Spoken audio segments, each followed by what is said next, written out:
السلام علیکم ورحمۃ اللہ وبرکاتہ۔ سامعین گرامی، جس طرح کہ آپ لوگوں کے ذہن میں ہے کہ آج رمضان المبارک کا جو مہینہ چل رہا ہے اور ہم مسلسل نماز کے بارے میں اور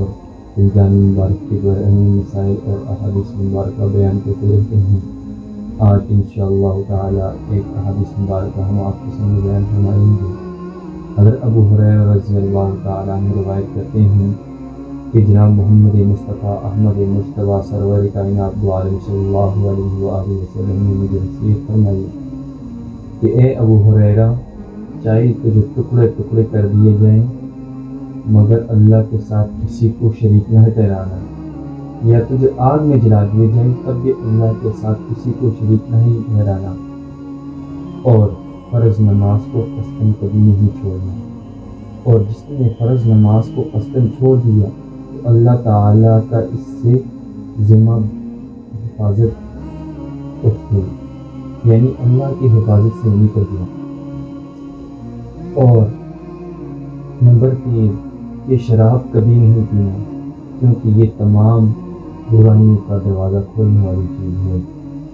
سامعین گرامی، حضرت ابو ہریرہ رضی اللہ تعالیٰ عنہ فرماتے ہیں کہ مجھے میرے پیارے دوست یعنی حضرت محمد صلی اللہ علیہ وسلم نے کیا وصیت فرمائی۔ انہوں نے یہ 3 وصیتیں حضرت ابو ہریرہ رضی اللہ تعالیٰ عنہ کو فرمائی کہ اے ابو ہریرہ، نمبر 1 کہ اے ابو ہریرہ، اللہ کے ساتھ کسی کو شریک نہیں ٹھہرانا، چاہے تیرے ٹکڑے ٹکڑے کر دیے جائے، اور نمبر 2 فرض نماز قصداً نہیں چھوڑنا، اور نمبر 3 شراب کبھی نہیں پینا۔ سامعین گرامی، آج میں اور آپ دیکھیں رمضان المبارک کا برکت والا عظمت والا مہینہ ہے، لیکن میں اور آپ اپنے مصروفیت میں مشغول ہے۔ اللہ کے راستے کو، اللہ کا جو فرض ہے ہم پر نماز ہے، ہم نے اور چھوڑ دیا۔ سامعین گرامی، اللہ کے رسول صلی اللہ علیہ وسلم اپنے پیارے دوست حضرت ابو ہریرہ رضی اللہ تعالیٰ عنہ سختی سے منع فرما رہے ہیں کہ اے ابو ہریرہ، اللہ کے ساتھ کسی کو شریک نہیں ٹھہرانا، نمبر 2 فرض نماز قصداً نہیں چھوڑنا، اور نمبر 3 شراب کبھی نہیں پینا۔ آج میں اور آپ دیکھیں رمضان مبارک کا مہینہ ہے، ہمارے ایسے دوست بھی ہیں کہ رمضان مبارک کے گھر سے نکل آتے ہیں، تراویح کے اوقات میں فرض نماز کے بہانے سے گھر سے نکل آتے ہیں، اور مسلسل میں دیکھتا رہتا ہوں کہ اپنے آپ کو ایسے بے حرکتیں کر دیتے ہیں کہ انسان دیکھتے ہی شرما جاتا ہے کہ کیسے بیوقوف احمد قسم کے لوگ ہیں کہ ان کو والدین نے یہ تربیت نہیں کی۔ اور پھر یہی بچے جب والدین کو یہاں سے پکڑتے ہیں، گھر سے گھسیٹتے کے باہر لے جاتے ہیں، تو والدین کہتے ہیں مولانا صاحب، مولوی صاحب، قاری صاحب، میرے لیے بچے کے لیے دعا کریں، اللہ نیک صالح بنے، نیک صالح کر دے۔ کیوں بات نہیں سنتے؟ تمہیں اس وقت عقل ہونی چاہیے جب تمہارا بچہ تمہاری تربیت میں تھا، بچپن تمہارے پاس گزار رہا تھا، تم نے اس کو تربیت نہیں کی، اس کا نہ نماز کا تمہیں پوچھا، نہ وہ جہاں سے پیسے لاتا تھا نہ وہ پوچھا تمہیں کہ اے بچے، تم یہ موبائل جو خریدا ہے کہاں سے آیا ہے، کس نے لے کر دیے، پیسے کہاں سے آئے، کھاتی پیتی کہاں سے ہو تم، جو آپ گیمیں کھیل رہے ہو یا اس کے پیسے کس سے لے رہے ہو، تو یہ پوچھا آپ نے۔ پھر جب بڑے ہوتے ہیں والدین کو برا بلا کہتے ہیں۔ کل ہمارے سامنے ایک واقعہ پیش آیا کہ والد کو کہنے لگا کہ مجھے نکموں کاموں کے لیے کام نہ کیا کریں، مجھے تنگ نہ کیا کریں، حالانکہ وہ اس کا باپ تھا جس نے اسے بچپن سے پالا ہوا تھا، اٹا کٹا بن گیا تھا، لیکن آج اپنے باپ کو کیا کہہ رہا تھا۔ لیکن بچے کی بھی غلطی ہے، لیکن سب سے بڑی غلطی جو ہے والدین کی ہے، ان کی تربیت نہیں کی۔ اگر اسی بچے کی تربیت کرتے تو جب ابو اس کی کال کرتے تو یہ کہتے جی ابو ٹھیک ہے کر دوں گا، لیکن جب ابو نے تربیت نہیں کی تو اس کا اثر اسی پر پڑ رہا ہے۔ سامعین گرامی،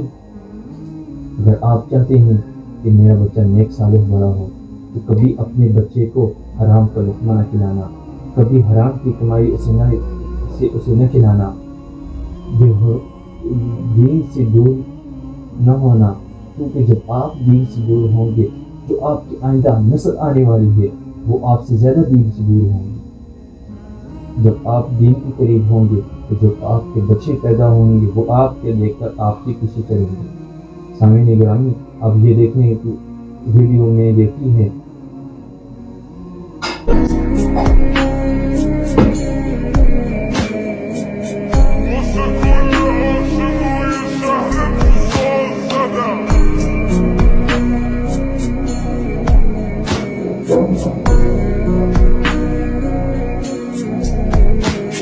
یہ اپنے دیکھا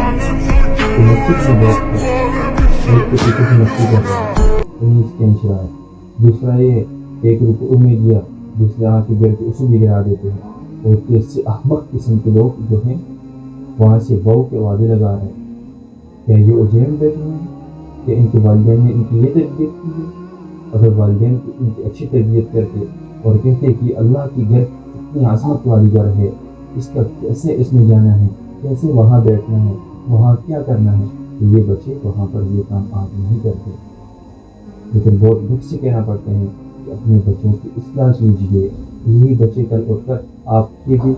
دیوان پکڑیں گے، آپ کو بھی گھسیٹیں گے، جس طرح کہ آج اللہ کے سامنے گناہ کر رہے ہیں اور اللہ کی گھر میں جا کر رہے ہیں۔ جب آپ کو اس کی پرواہ نہیں ہے تو کل جب آپ بڑھاپے پہ ہوں گے یہ بیٹے جوان ہو کر آپ کو گھسیٹ کر باہر پھینکیں گے۔ کیوں؟ ان کو اپنی تربیت ہی ایسی کی ہے۔ اللہ تعالیٰ مجھے اور آپ سب کو اس احادیث مبارکہ پر عمل کرنے کی توفیق نصیب فرمائے، اور ہم سب کو چاہیے ہے کہ اپنے چھوٹوں کی اصلاح کے اللہ سے مانگے اور ان کی اصلاح کرے۔ واحد دعوانا الحمدللہ رب العالمین۔